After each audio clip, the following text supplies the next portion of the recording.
on a des mises à jour qui sont relativement régulières, à raison d'environ une tous les mois, que ce soit des mises à jour, non, il s'agit là pour le coup que de mises à jour mineures, donc on est sur 1.7, et donc depuis novembre 2016, il y a plusieurs mises à jour qui ont été faites. La dernière date du 18, donc d'hier, du 18 février 2019, et c'est la version 1.7.5.1. Donc actuellement, la version la plus récente, c'est 1.7.5, et en 2018, on compte 12 versions de PrestaShop 1.7.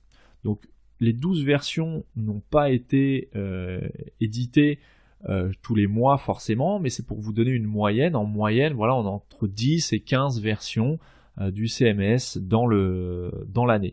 Donc c'est quand même une régularité assez intéressante dans la mesure où le système est vraiment suivi, il y a des corrections de bugs, il y a des ajouts de fonctionnalités, il y a des modifications de fonctionnalités.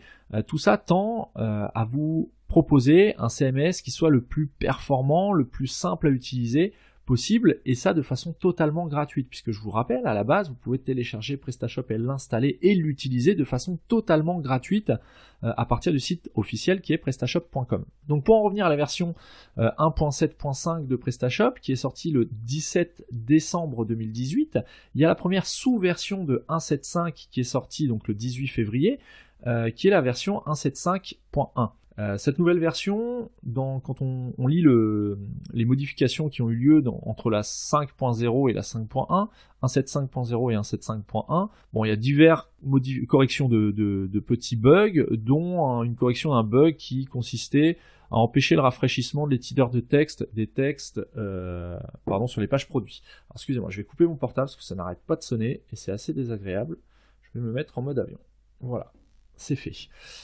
Donc, je vous disais, oui, l'un des bugs qui a été corrigé, c'est un problème de rafraîchissement qui survenait au niveau de l'éditeur TinyMCE, donc c'est l'éditeur de texte des pages produits en back-office. Il y avait un petit bug de fonctionnement là-dessus, donc ça c'est corrigé. Un autre bug qui a été corrigé, c'est toujours au niveau du back-office, le bouton annuler, donc le bouton cancel, ne fonctionnait pas correctement sous Safari. Donc les utilisateurs du navigateur Safari avait un bug au niveau quand il voulait annuler une modification de page produit ou autre. Bref, tout ça c'est corrigé aussi. Et on peut également maintenant choisir d'afficher ou non le nom des attributs dans le titre d'une page produit. Donc là, bon, pour ceux qui connaissent déjà PrestaShop, ça va vous parler. Pour ceux qui ne connaissent pas PrestaShop, ou en tout cas qui sont sur 1.6, ou qui viennent de se lancer, qui découvrent le logiciel PrestaShop, ça va pas forcément vous parler, mais c'est pour vous faire un petit état des lieux, quitte à répondre à la question de savoir s'il faut migrer sous PrestaShop 1.7, autant faire un petit état des lieux de l'état actuel de la solution.